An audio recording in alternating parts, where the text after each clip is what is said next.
En Colombia hay algo que casi nunca vemos. No es lo que dicen los políticos, no es lo que muestran en televisión, ni siquiera es lo que se vuelve tendencia. Es lo que pasa detrás del poder, detrás de las campañas y sobre todo detrás del dinero. Porque mientras a usted le hablan de cambio, de justicia, de nuevas formas de hacer política, hay reuniones que no cuadran, dinero que no aparece y decisiones que nadie termina de explicar del todo. Hoy vamos a conectar puntos. Un contrabandista intentando entrar en una campaña presidencial, reuniones de inteligencia del Estado, un gerente de campaña imputado, más de 5.000 millones de pesos en duda y una versión que, si se confirma, cambia todo. No es izquierda, no es derecha, es poder. Y la pregunta es simple: ¿estamos viendo errores o estamos viendo cómo funciona realmente el sistema? Esto es lo que realmente pasa detrás del poder. Arranquemos con el punto más incómodo: el nombre Diego Marín Buitrago, señalado por medios como El País y El Colombiano como uno de los mayores articuladores del contrabando en Colombia. No es cualquier ilegal, es alguien que, según investigaciones, tenía redes, contactos y alcance dentro del Estado. Ahora, el dato clave: intentó ingresar 500 millones de pesos a la campaña del señor Gustavo Petro. La versión oficial dice ese dinero se devolvió. Perfecto. Pero aquí es donde empieza el problema real, porque en política no basta con decir hay que demostrar. ¿Dónde está la prueba verificable de esa devolución? ¿Dónde está el registro claro? ¿Dónde está el famoso video? Hasta hoy eso no ha sido completamente transparente. Y aquí nace la primera duda: ¿fue un intento de infiltración fallido o un acercamiento que no se ha explicado completamente? Y aquí es donde todo escala, porque eso no se quedó en la campaña, llegó al Estado. Según investigaciones de Noticias Caracol, existieron reuniones entre emisarios de ese personaje y la Dirección Nacional de Inteligencia. Sí, señor, inteligencia del Estado. El propio exdirector Jorge Lemus reconoció que las reuniones existieron, que se hicieron en instalaciones oficiales y que eran de conocimiento del gobierno. Y no solo eso, las reuniones fueron grabadas y en esos audios, según lo reveló, se mencionan posibles beneficios judiciales. Entonces aquí ya no estamos hablando de política, estamos hablando de poder real y la pregunta cambia completamente: ¿por qué la inteligencia del Estado se reúne con el entorno de un contrabandista? ¿Para investigarlo o para negociar? Aquí viene el punto más delicado de todo este video, la pieza que puede cambiar completamente la narrativa. Una entrevista, sí señor, al mismo director de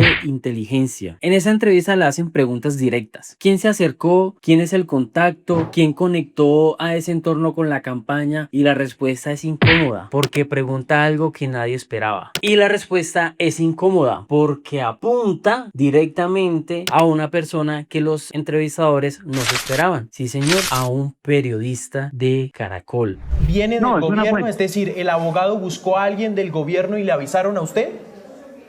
No, yo trabajo con ustedes, hermano. Ahora, atención a esto. Hasta ahora no está confirmado como hecho definitivo en múltiples fuentes, pero si esa versión se sostiene, esto deja de ser un escándalo político tradicional y pasa a ser algo mucho más complejo, una mezcla entre periodismo, intermediación y poder. Y aquí la pregunta ya no es quién dio el dinero, la pregunta es quién estaba moviendo las fichas detrás. Ahora pasemos al corazón financiero de la campaña: el señor Ricardo Roa, gerente de campaña, hoy presidente de Ecopetrol y hoy imputado por la Fiscalía General de la Nación. ¿Por qué? Por presuntas irregularidades en la financiación, según reportes del País e Infobae. Más de 2.000 millones de pesos sin justificación clara, pagos irregulares en logística, transporte y publicidad. Aquí hay que decirlo sin rodeo: el gerente de campaña no es un espectador, es quien firma, es quien autoriza, es quien sabe. Entonces la pregunta es inevitable: ¿esto fue desorden o fue diseño? Ahora el dato más grave: el Consejo Nacional Electoral investiga la campaña por posible violación de topes. La cifra: más de 5.300 millones de pesos por encima del límite,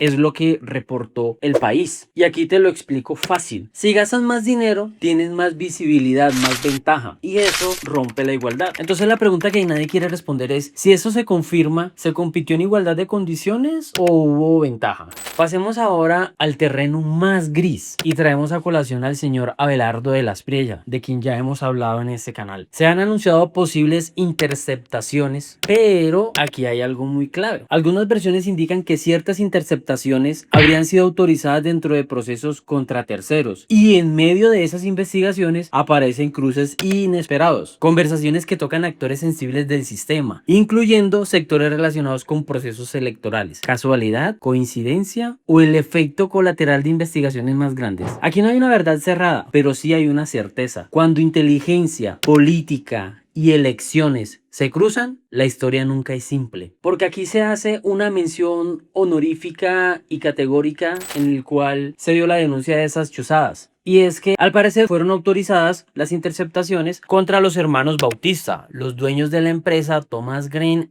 Sons, casualmente la empresa encargada de las elecciones en Colombia. Y casualmente, mientras escuchaban esas conversaciones de esos sospechosos, ellos realizaron una llamada nada más y nada menos que al señor Abelardo de las Priella, proponiéndole que ellos lo ponían a ganar la presidencia en Colombia siempre y cuando les devolviera el contrato de los pasaportes que le quitó Petro a su empresa. ¿Coincidencia? No lo sé, pero eso es lo que en estos momentos se está reportando. Ahora, junta todo lo que te acabamos de decir. Un contrabandista, dinero en campaña, reuniones con inteligencias, audios comprometedores, un gerente imputado, más de 5.000 millones en duda y una versión que apunta a una fuente inesperada. Entonces, la pregunta ya no es política. Es estructural. ¿Quién controla realmente el poder en Colombia? ¿Los políticos, los medios o quienes se mueven entre ambos? Y ahora te lo dejo a ti. La pregunta final. Si todo estuviera pasando en otro gobierno, ¿estarías pensando lo mismo? Te leo en comentarios.